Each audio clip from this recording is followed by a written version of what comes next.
Previously, on keeping up with the Kenya Kwanza government. Padri, tuombe maombi mingi sana. Mimi naona hatuendi vizuri. And I promise you, we will confound the naysayers. If you thought Moses Kuria quietly tiptoed out of State House after resigning as Ruto's advisor, think again. The former trade minister turned presidential aide turned political oracle is back on the scene. This time, not as a politician, but as a prophet of doom with a direct line to divine wrath. Vile tumetoa kafara hapa katika ibada ya misa, Mungu anataka kafara pia. Na atapita na watu hapa. In recent weeks, Kuria has sounded more like an Old Testament preacher than a modern day politician, warning Kenyans of a spiritual intervention should the country continue down what he describes as a godless, corrupt, and catastrophic path under the very regime he once served. Sana sana viongozi ambao tumekuwa hapa kwa siasa kwa muda mrefu. Mimi sasa naweza kuongea vyote kwa sababu nimestaafu kwa serikali na kwa siasa. Mimi sasa naamka ile saa nataka kuamka na hakuna mtu ananisumbua. So kadozi usiogope.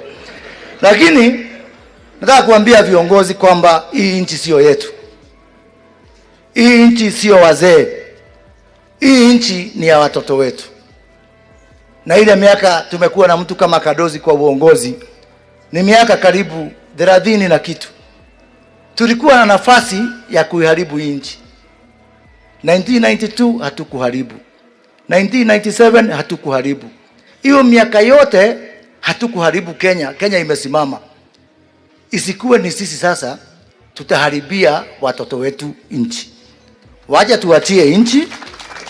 Wakitaka kuharibu wenyewe waharibu, lakini tupatie watoto wetu ile nafasi ambao sisi tulipatiwa. Manaka mimi naangalia vile hii nchi inaenda, Padri, tuombe maombi mingi sana. Mimi naona hatuendi vizuri. In his latest verbal grenade, Kuria declared that God is extremely angry, not just mildly upset, but seething. And if Kenya doesn't change course, the Almighty might be forced to sacrifice two famous politicians on the spot, just to reboot the national compass. Na mimi naona Mungu vile tumetoa kafara hapa katika ibada ya misa, Mungu anataka kafara pia. Na atapita na watu hapa. Na mimi ndio nikasema wacha nijiondoe asipite na mimi. Kwa sababu mimi naona Mungu atachukua watu wawili, moja wawili tu. Aseme sababu sitakasirikia hawa wote. Wacha nipite na KJ na Kadozi. Kwa hiyo tuchunge sana. Sababu Mungu akikasirika hana dawa nyingine isipokuwa kafara. But here's the million-shilling question. Should Kenyans trust Moses Kuria's prophecy or dismiss it as a recycled political drama? Let's not forget, this is the same Moses Kuria who only weeks ago sat at the high table as President Ruto's economic advisor. That gives him something many political critics don't have: proximity to power, insider knowledge, front row access to the inner chaos behind Kenya's national curtain. In a country where the line between whistleblower and opportunist is razor thin, Kuria now appears to be playing both. And surprisingly, the statistics back him. According to a TIFA survey released in May 2025, 75% of Kenyans believe the country is headed in the wrong direction.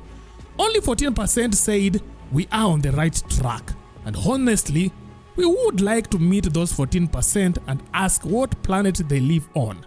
Now, the survey conducted across 9 regions including Nairobi, Mount Kenya, Coast, Nyanza, and Rift Valley painted a bleak picture. Poor leadership, 11%. Unemployment, 10%. Human rights abuses and corruption, 8% each. Now, the numbers may not prophesy doom, but they certainly whisper collapse. Na atapita na watu wengine wakubwa sana hapa. Mimi nimejiondoa hapo kwa sababu sitaki Mungu apite na mimi. Kwa sababu tumemkasirisha Mungu. Na padre atawaambia na atawahakikishia Mungu akikasirika lazima moshi ipande juu na ni moshi ya kafara. Ole wako kama itakuwa ni wewe Mheshimiwa Imwatok ama Speaker Ngodi, uchunge Mungu asipite na wewe. Na mimi naomba hii kitu kimoja. Siku ya Ijumaa, siku ya Jumapili ijayo itakuwa tarehe 10 mwezi wa 8 2025. Mwaka wa 2027 Mungu akitujalia tutachaguana tarehe 10 mwezi wa 8.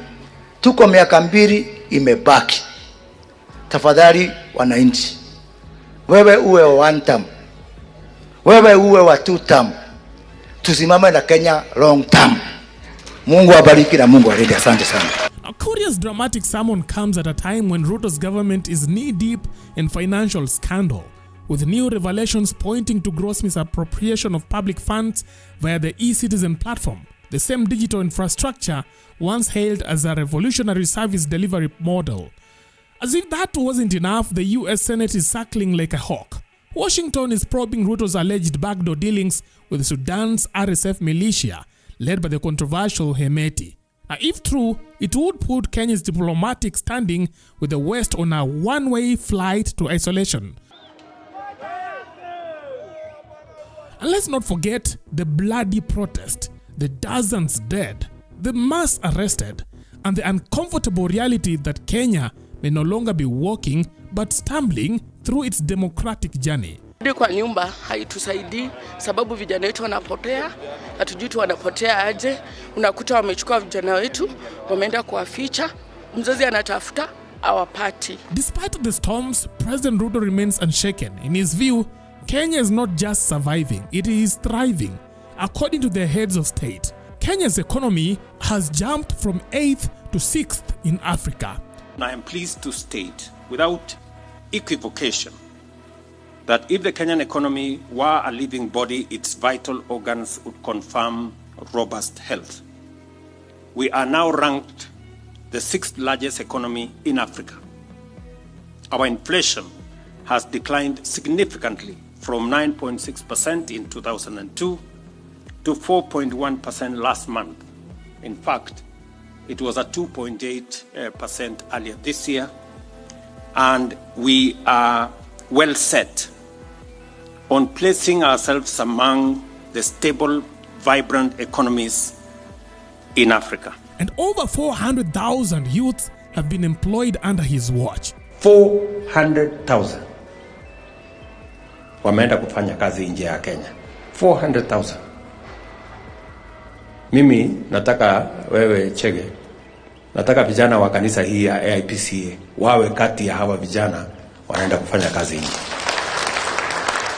Kazi unaenda kulipwa mshahara 1,100, 1,200.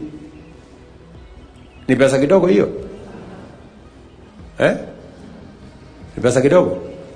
And that's not it. His government is also building a nation flowing with milk and honey. Mimi nimesoma ya kutosha. Hatujawahi kuwa na daktari ambaye ni rais wa nchi. Mimi, si ndio? Mimi ni mtu naelewa. Mimi nimezaliwa huko mashinani. Sasa shida ya Kenya mimi naelewa. Sasa mimi nitasema nimekosa kufanya hii kazi kwa sababu gani? As for his critics, Ruto has branded them as naysayers, doom preachers and enemies of progress, warning that his performance will silence them all. And I promise you, we will confound the naysayers. We will succeed. This country will not fail. This great nation that God has given us will succeed. The enemies of Kenya will be put to shame because we are going to succeed. And we are going to take this country forward. So, between President Ruto's remarks that the country is on the right path and Moses Kuria's own claims that Kenya is heading in the wrong direction, whose view do you agree with? Leave your thoughts on our comment section. That is it for now. Thanks for watching. Let's meet next time. Bye-bye.